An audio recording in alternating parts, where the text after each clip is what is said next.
কতদিন হিন্দু ধর্মের মানুষ হয়ে তুমি হিন্দুত্বটাকে বজায় রেখেছো, সনাতন ধর্মের মানুষ হয়ে তুমি তোমার সনাতন ধর্মটাকে বজায় রাখতে চাইছো। এই ভালো ভালো কর্মগুলো আমাদের সাথে যাবে। তবে মা, আমি মৌমিতা, আমার একটা গ্যারান্টি আছে, আর একজন আমাদের সঙ্গী হবে। বলো তো সে কে? জানি না আপনাদের এই নন্টিয়া বাজার এলাকায় নিয়ম আছে কিনা, তবে আমার ডায়মন্ড হারবারে নিয়ম আছে। মানুষের মৃত্যুর পর দুটো জিনিস ভাড়া করতে হয়, একটা হলো খোল আর একটা হলো করতাল। আর পিছনে বাজায় না, বলো হরি বলো হরি। কে গো মা, তোমাদের নন্টিয়াতে হয়তো খোল করতাল বাজিয়ে আনে? সবাই খোল করতাল বাজিয়ে এখানেই তো আনে। তাহলে ভালো করে বিচার করে দেখেন, শেষের দিনে যাদের আগলে বসে রইলে, যাদের জন্য তুমি কৃষ্ণ ভজন করতে পারলে না, সকাল থেকে রাত্রিবেলা শুধু আমার আমার করে গেলে, ছেলের খাওয়াতে, স্বামীর সেবা করতে, সংসারে ওই দেখভাল করতে আমার সময় শেষ, কখন করব?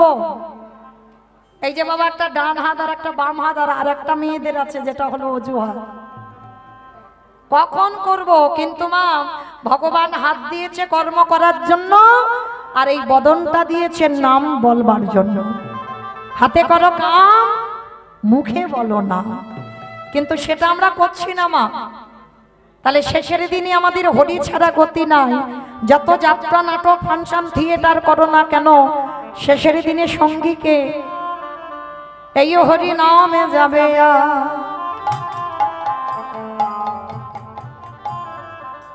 আমাদের পচা দেখো দেখো যা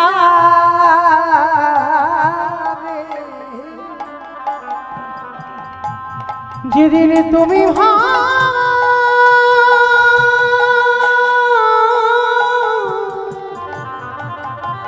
বাবা, যেদিন তুমি ভাবা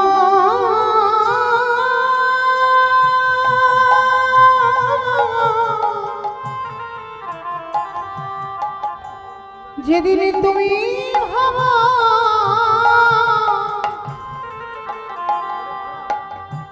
ওই ভাব পারে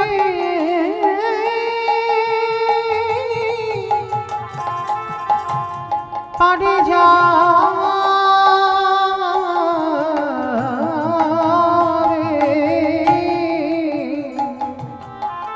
সেই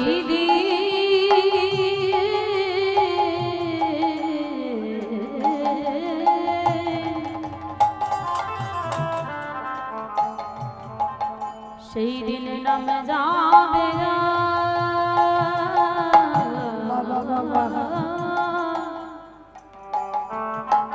এই পচা দেহ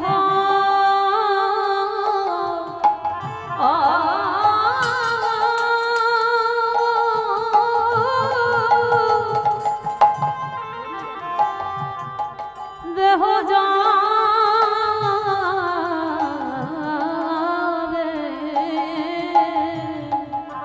সেদিন আমাদের সঙ্গের সাথী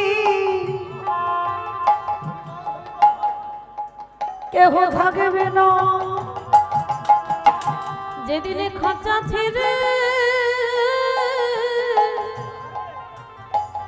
এই প্রাণে পাখি চলে যাবে, সবাই যতই করো সব আমার আমার, সেদিন আমার বলতে কেউ রবে না গো। এলাম খালি হাতে, যাব খালি হাতে। আমাদের সঙ্গীর সাথে কেউ রবে না, আমাদের কারোর কৃষ্ণ ভজন হলো না ভয়। কৃষ্ণ বলে বলি এইভাবে সবাই আমরা মায়ার মাধনে বন্দি হলাম, শুধু আমার মা করে মরলাম। আমাদের আশা যাওয়া সব বিফল হলো। একেবারে হরি বলে কাঁদলাম না গো।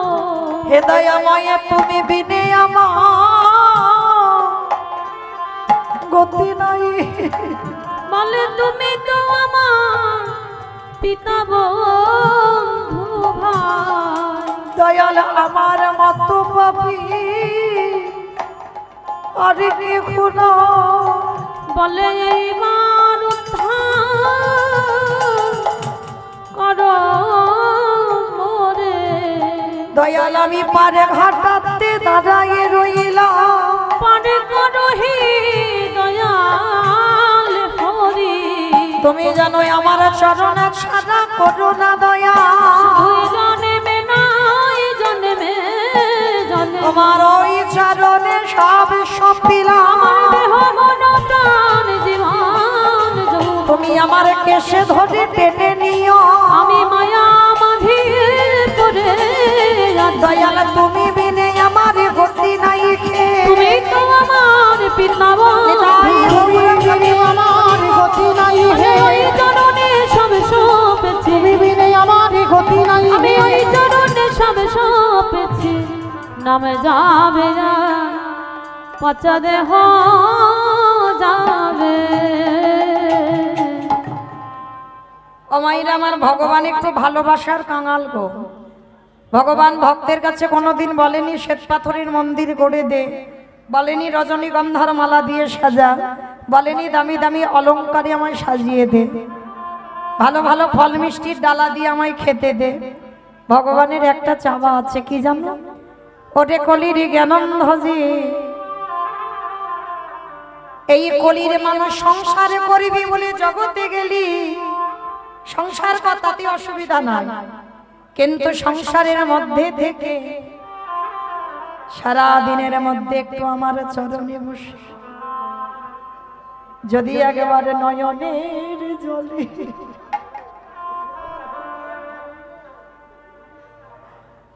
যদি কাঁদা প্রাণে বলতে পারি, এই দেহ মন প্রাণ জীবনে যৌবন আমি সব তোমার চরণে দিলাম বলি, যদি ডাকার মতো কেউ ডাকিতে পারি, আমার ভগবান পৃথিবীর যেখানে থাকুক না কেন, সে যে ভক্তের ডাকে ছুটে আসে। যে জনে ডাকারে ভক্ত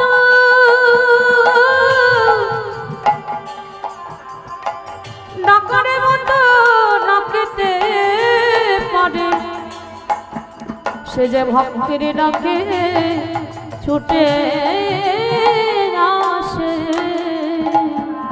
আসতে তাহলে ডাকার মতো যদি ডাকা যায়, ভালোবাসার মতো যদি বাসা যায়, ভগবান পৃথিবীর যেখানে থাকুক না কেন মা থাকতে পারবে না। ভগবান পাগলের মতো ভক্তের দুয়ারে ছুটে আসে, কিন্তু আমরা তো ভালোবাসতে পারিনি গো, আমরা তো ডাকার মতো ডাকতে পারিনি, তাই তো ভগবান আসে না। কিন্তু ডাকার মতো ডাকলে ভগবান ঠিক ছুটে আসে।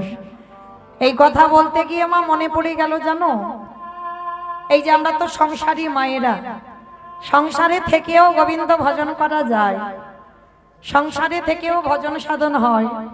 শুধু যে ছেলে পুলে মানুষ করবো, স্বামী সেবা করবো, রান্না বান্না, সংসারের বাসন কোসন মাজা না, কি করে ভজন করবি? এই যে কথাটা বলবো মা মন প্রাণ দিয়ে শ্রবণ করবে, কেমন? এক জনমদুখী নারী ছিল মা, যার যে মেয়েটার নাম ছিল সপ্তুমা। এই সপ্তুমায়ের জন্ম থেকে এরা প্রসাদ ভোজী ছিল। মায়েরা প্রসাদ ভোজী মানে বোঝো তো? প্রসাদ ভোজী মানে ভগবানকে দিয়েই সেটুকুই পায়, মানে যার যে যতটুকু সেবা করে সবটাই ভগবানকে দিয়ে পায়, তাদেরকে প্রসাদ ভোজী বলে। আর যদি বা অন্য কিছু পায় তো তুলসী দিয়ে পেতে হবে, মানে সেটাও গোবিন্দকে নিবেদন করে পেতে হয়। তা ছোটবেলা থেকে সপ্তুমা মাতৃগর্ভে থাকাকালীন সেখানেও প্রসাদ সেবা করেছে, মাতৃগর্ভ থেকে বাইর হয়ে বাবা মা পরিবারের সবাই প্রসাদ পায়। ছোটবেলা থেকে প্রসাদ ভোজি, আর ওই গীতা পাঠ ভাগবত পাঠ সর্বদাই শক্তিমান। এটা বোধগম্য ছিল যে গীতা পাঠ করতে হবে, ভাগবত পাঠ করতে হবে। বাবা মা প্রতিনিয়ত মেয়েটাকে শিখিয়েছে। সেই মেয়ে যখন বড় হয়ে গেল, চিরজীবন তো বাবা মা রাখতে পারে না গো, মেয়েটাকে বিয়ে দিতে হবে। তো দেখাশোনা করা হলো, আর সেই দেখাশোনা করে মেয়েটার এমন ঘরে একটা বিয়ে দেওয়া হলো যে পরিবারটা ছিল বাবা একেবারে নাস্তিক পরিবার। মানে প্রসাদ ভোজি তো দূরের কথা, বাড়িতে কোনোদিন নিরামিষ আহার হয় না, ভগবানের নাম ভজন হয় না, একটা মন্দিরও নাই। দেখবেন অনেক অনেক বাড়িতে বাবা বড় বড় বিল্ডিং তৈরি করেছে, কিন্তু একটা মন্দির তৈরি হয় কোথায়? জানালা নয় ওই র‍্যাক করা আছে, র‍্যাকের উপরে নয় যে ঘরে তারা থাকে সেই ঘরে ভগবান রাখা, বা হয়তো সিঁড়ির তলাতে একটা ছোট্ট করে ঘর করা, সেখানে গোবিন্দ আছে। কিন্তু পাথর সেটিং করা বড় বড় বিল্ডিং তৈরি করেছে, কিন্তু একটা ঠাকুর ঘর হয়। কিন্তু বাবা এগুলো চেতনা, যে তোমার এত সুন্দর হাত দিল, পা দিল, যে তোমার এত সুন্দর দুটো কর্ণ দিল, চক্ষু দিল, বদনে দিল, এই 10 ইন্দ্রিয়ের দেহ দিল, তুমি গর্ভে থেকে কথা দিয়ে এলে যেই মাতৃ জঠরের যন্ত্রণা সইতে পারি না, দয়াময় একবার পৃথিবীতে নিয়ে চলো, কথা দিলাম আমি কৃষ্ণ দাস হব। আর জগতে এসে কি হলো মা? ওইটা উল্টে গেল, মায়ার দাস। প্রথমে মার কোলে বসলাম, এবার মার কোলে বসে বাবা পেলাম, দাদা পেলাম, দিদি পেলাম, কাকা কাকিমা, আত্মীয় পরিজন, বন্ধু বান্ধব একে একে কাছে পাচ্ছি, আর সেই ফেলে আসার কথা, প্রতিজ্ঞার কথা আমরা সবাই ভুলে যাচ্ছি। এই দশা আমাদের গো। কিন্তু শক্তিমা দেখাশোনা করে যে বাড়িতে বিয়ে দেওয়া হলো মা, পরিবারটা একেবারেই ভালো নয়। মানে ভগবান বিশ্বাস করে না, বিশ্বাস তো দূরের কথা, সে বাড়িতে ভগবানের নাম ভজনই হয় না, সাত সন্ধে এসব কিছু হয় না, কোনোদিন নিরামিষ আহার হয় না। কিন্তু শক্তিমা এমনই একটা নারী ছিল, একটা দিনের জন্য বাপের বাড়িতে কোনোদিন কৈফিয়ত চাইনি যে তুমি কেন আমার এমন ঘরে বিয়ে দিলে। একটা দিনের জন্য প্রতিবাদ করে মার কাছে কাঁদেনি। শক্তিমার একটাই বিশ্বাস ছিল, দয়াময় সত্যি যদি তোমায় ভালোবেসে থাকি, সত্যি যদি তোমার ভজন করে থাকি, তুমি এই পরিবারটাকে কৃষ্ণ ভক্তের পরিবার করো। যে মেয়েটা গীতা ভাগবত পাঠ শুনতে অভ্যস্ত, আজকের কতদিন হয়ে গেল গীতা ভাগবত পাঠ কিছু শুনে না। তা হঠাৎ মা সকালবেলা এঁঠো বাসনগুলো নিয়ে কলের ধারে মাজতে বসেছে, আর হঠাৎ দেখে না কতগুলো বৈষ্ণব ঠাকুর রাস্তা দিয়ে বলে বলে যাচ্ছে যে 1 সপ্তাহ এই পাশের গ্রামে ভাগবত পাঠ হবে। তো শক্তিমা মনে মনে চিন্তা করছে আজকের আমার শাশুড়ি মাকে বলবো, অনেক দিন হয়ে গেল আমি কোথাও ভাগবত পাঠ শুনতে যাইনি, হরিনাম শুনতে যাইনি। শাশুড়ি মাকে বলবো যেন আমার অনুমতি দেয়, আমি পাশের গ্রামে একটু একদিন ভাগবত শুনতে যাব। মনে মনে করে রেখেছে সকালবেলা। তা বাসনগুলো মেজে শাশুড়ি মার কাছে এসে গলদেশে কাপড়টা দিয়ে বলছে, মা ও মা একটা কথা বলবো। কি কথা রে মা? ও মা ওই পাশের গ্রামে ভাগবত হচ্ছে, আমার একটু অনুমতি দাও না, আমি একটু ভাগবত শুনতে যাব। যখনই ওই শক্তিমার বলা, ও মায়েরা ও তো শাশুড়ি নয়, শ্বাস উড়িয়ে দেয়। সবাই শাশুড়ি হয় না, কেউ কেউ আছে বাবা তাদের কথাই বাবা একটা কথা যদি বলেছো শ্বাস উড়ে যাবে। তো শাশুড়িটা তেমনই ছিল, যেই না বৌমা বলেছে আমি ভাগবত শুনতে যাব, শাশুড়ি বললেন তবে রে আমার ঘরের বউ হয়ে তুই কিনা ওই বাইরে পরপুরুষদের সঙ্গে বসে তুই ভাগবত শুনবি? দেখাচ্ছি মজা তোর দ্বারা, এক্ষুনি আমার ছেলেকে বলছি। আর যেই না ছেলেকে বলল, সঙ্গে সঙ্গে ওই বেতের বাড়িটা দিয়ে শত্রু মাকে বেত্রাঘাত, দূর হয়ে যা, বেরিয়ে যা। গিরিধাম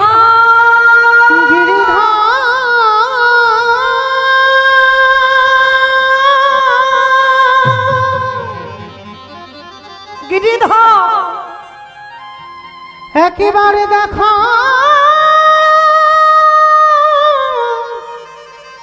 দেখা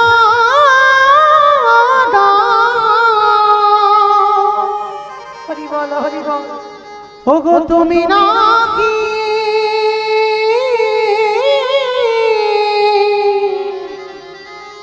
ভাগিতে ভগবান।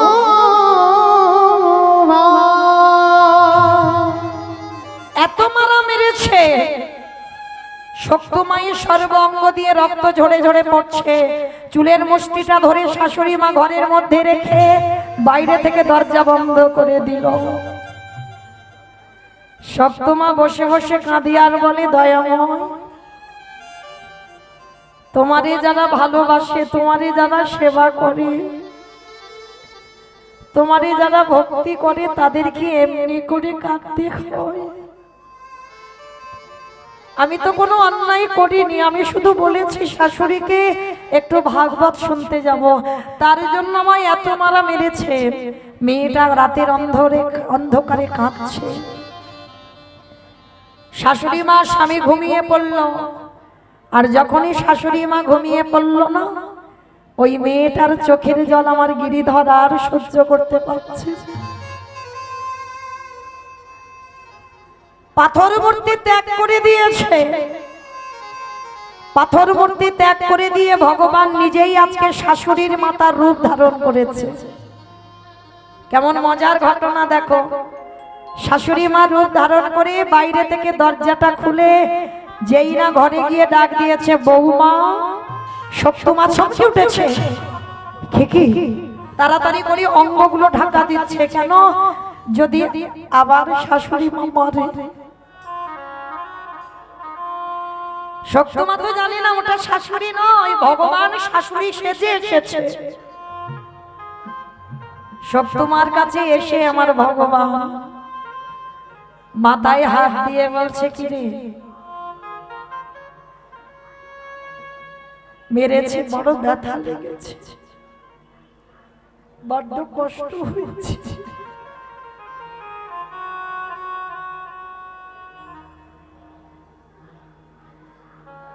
পরশমণির পরশে যেমন লোহা সোনা হয়, আমার গোবিন্দ পরশ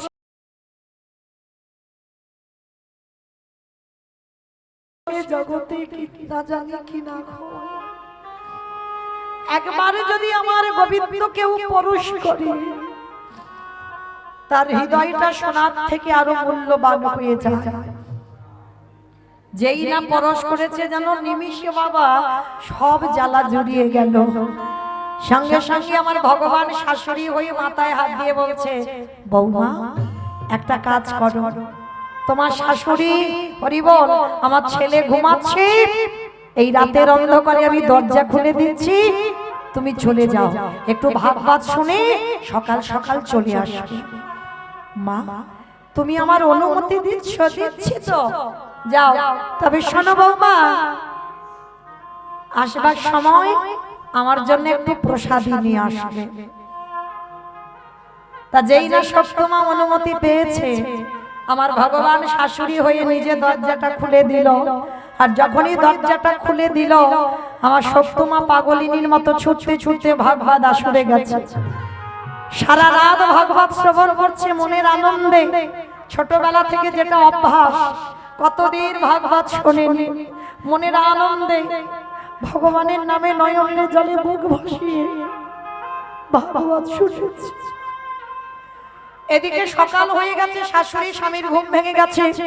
শাশুড়ি উঠে দেখছে বাবা বৌমার ঘর দরজা খোলা, বাইরের দরজা খোলা। একই, তার মানে এমন পাপিষ্ঠা নারী এই রাতের অন্ধকারে আমরা বলা সত্ত্বেও আমাদের অনুমতি না নিয়ে চলে গেল। আসুক আজকের আমি দেখব ও কি করে আমার হাত থেকে রক্ষা পায়। কথা বলতে বলতে বাবা এদিকে শক্তমা প্রসাদীটা নিয়ে ছুটতে ছুটতে আসছে। মা, মা, মা, যেই না মা বলে দাঁড়িয়েছে শাশুড়ি মা, হাতে নিয়ে দাঁড়িয়ে আছে বেতের বাড়ি। ওরে পাপিষ্ঠা নারী, ওরে দুচারিণী নারী, তোর এত বড় স্পর্ধা, তুই কিনা আজকের আমার অনুমতি না নিয়ে, আমার ছেলের অনুমতি না নিয়ে তুই কিনা ভাগবত শুনতে গেলি। চমকে উঠেছে সত্যমা। মা, তুমি তোমার নিজে আমার ঘরে গেলে, তুমি নিজেই তো আমার অনুমতি দিলে, আমি তো যেতে চাইনি। তুমি তো নিজেই বললে, যাও বৌমা তুমি ওই প্রসাদী নিয়ে আসবে আমার জন্য, আর একটু ভাগবত শুনে এসো। বিশ্বাস করো মা, আমি মিথ্যা বলছি না। তবে রে, এত বড় মিথ্যা কথা। যেই না ছেলেকে ডাকলো, ওই মা ছেলে দুজনে মিলে আবারও সকালবেলা বেত্রাঘাত, দূর হয়ে যা, বেরিয়ে যা, দূর হয়ে যা গিরিধার।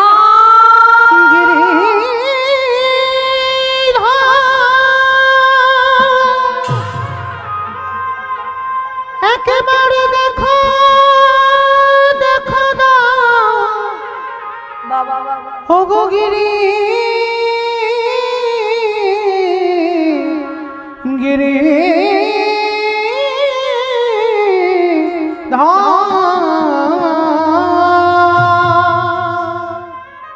যেই না বলেছে গিরিধর, ভগবানের হৃদয়টা কেঁপে উঠছে।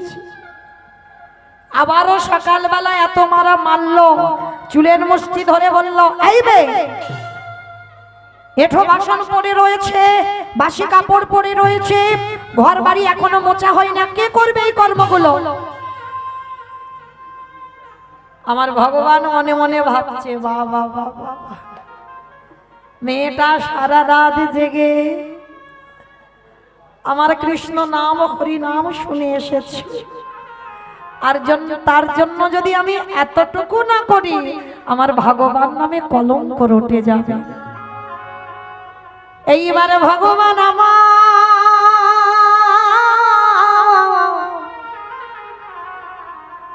ওই নিজের হাতে কলে ধারে গিয়ে এঁঠো বাসন মেজে দিল। ভগবান নিজে বাসি কাপড়ে জামা কেচে মেলে দিল। আমারে ভগবানে ওই বাসি ঘরে বাড়ি পরিষ্কার করে দিল।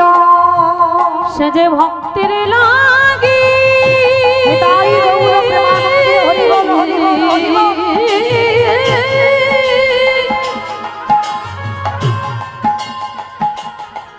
সে যে ভক্তের লাগি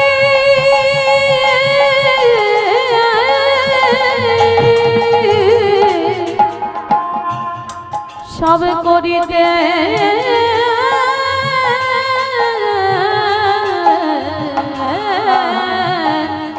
পারে।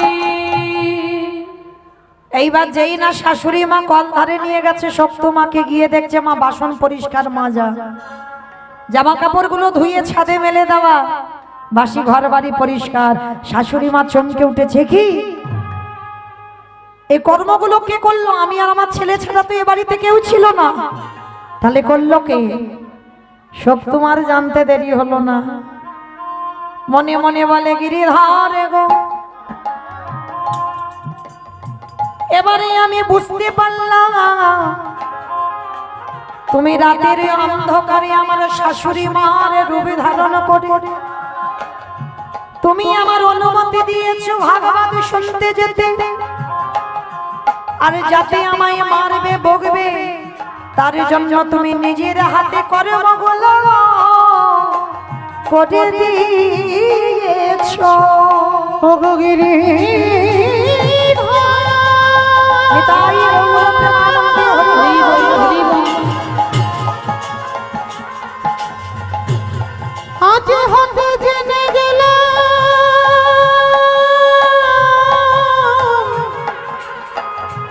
তুমি যে ভক্ত বড়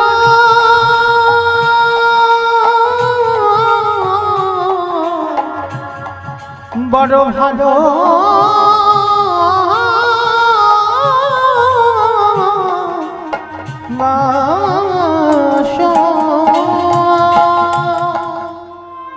যেই না সপ্তমা কাঁদছে আর বলছে, গিরিধর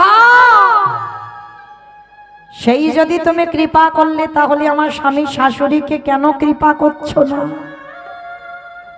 তুমি যদি আমার জন্য এই কর্মগুলো করতে পারলে, তাহলে এই পরিবারটাকে তুমি কেন করতে পারছো না কৃষ্ণ ভক্তের পরিবার? তুমি যদি সত্যি ভগবান খাও, একবার আমার শাশুড়ি আমার স্বামীকে দর্শন দিয়ে দেখাও। যেই নাই আজকের সপ্তমা দাঁড়ায় কাঁদেল, আরে কি আমার গিরিধরে মন্দিরে পাশে ধরে থাকতে পারে? এইবারে গিরিধর ওই পাথর মূর্তি ত্যাগ করে ওই রূপ নিয়ে আজকের সপ্তমাকে বামে নিয়ে দাদা দাঁড়াইছে। সে যে ভক্তবান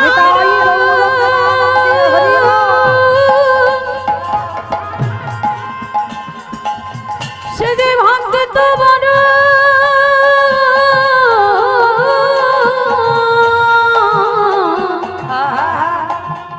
ভক্তবান ভালো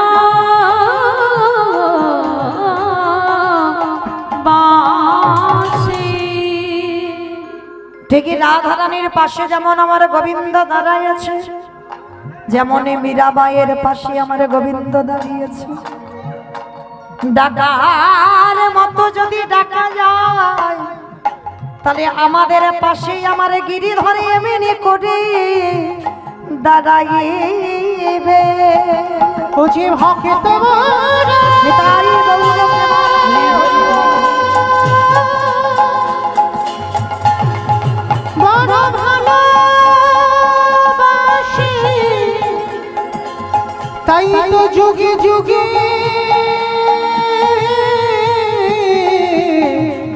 ভক্তের কাছে ছুটে আসি। সাক্ষাতে শাশুড়ি মা স্বামী দর্শন করলো, সপ্তমার পাশে আমার ভগবান দাঁড়িয়ে আছে। আছাড় খেয়ে পড়ল বৌমার চরণে। শাশুড়ি মা বৌমার চরণ দুটো ধরে বলল, মা জীবনে বড় অপরাধ করেছি, তোর চরণের দাস বলে তুই আমায় ক্ষমা করে দিস। আজকের পর থেকেই কথা দিলাম, শুধু তুই একা নয়, আমি আমার ছেলে তুই একসঙ্গে বসে আমরা গোবিন্দ সেবা গোবিন্দ ভজন করব। নিতাই গৌর প্রেমানন্দে হরি বল। হরি বল। তাহলে মায়েরা আপনারা এইটুকু শুনে কি বুঝলেন? সংসারে সুখীরা হয় রমণীর গুণে, তাই তো? এই জগতে সংসার মাঝে